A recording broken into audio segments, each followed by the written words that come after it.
Anal ফিশারে বেশিরভাগ রোগীরই চিকিৎসা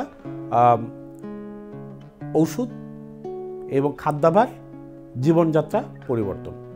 আমি সহজ ভাষায় বলি, আমাদের কাছে চেম্বারে 10টা যে রোগী আসে অ্যানাল ফিশারের, তার মধ্যে 7 থেকে 8টা রোগীরই চিকিৎসা হয় ওষুধের মাধ্যমে, জীবনযাত্রা পরিবর্তনের মাধ্যমে এবং খাদ্যাভ্যাস পরিবর্তনের মাধ্যমে।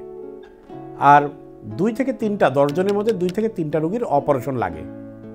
এই অপারেশন কাদের লাগে? যেমন একটা রোগী অ্যানাল ফিশারে ভুগছে, তার ব্যথা হয়, রক্ত যায়, কিন্তু ওষুধও চলছে, বাট সে আরাম পাচ্ছে না। অথবা তার মলদারটা এমন চেপে গেছে, এটা আর ওষুধে ভালো হওয়ার মতো নয়।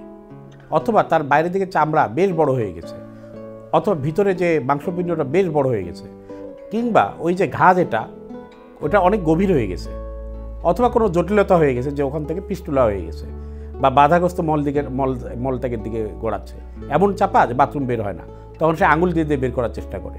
এরকম পর্যায়ে হলে সেটা অবশ্যই অপারেশন করতে হবে।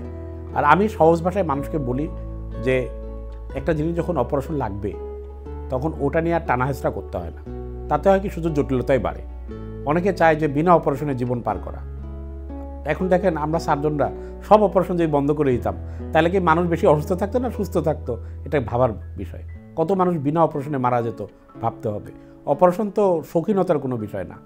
অপারেশন করা হয় মানুষকে সুস্থ করার উদ্দেশ্যে, এটা শখের বিষয় না। তো যার মলদারে এরকম প্রবলেম হয়ে গিয়েছে যে তার অপারেশন ছাড়া আর ভালো হবে না, তারপরেও উনি যখন আবার অনেক দিন সময় পার করার চেষ্টা করে, তখন একটার পর একটা জটিলতা শুরু হয়। পরবর্তীতে যখন সে অপারেশন করে, দীর্ঘদিন পার করে, তখন দেখা গেলো অপারেশনটা অনেক জটিল হয়ে গেল, কিংবা অপারেশনের ফলাফলটা পরিপূর্ণভাবে আসছে না। এই জন্য অপারেশনের ইন্ডিকেশন যখন চলে আসে, তখন তার অবশ্যই উচিত অপারেশন করে ফেলা।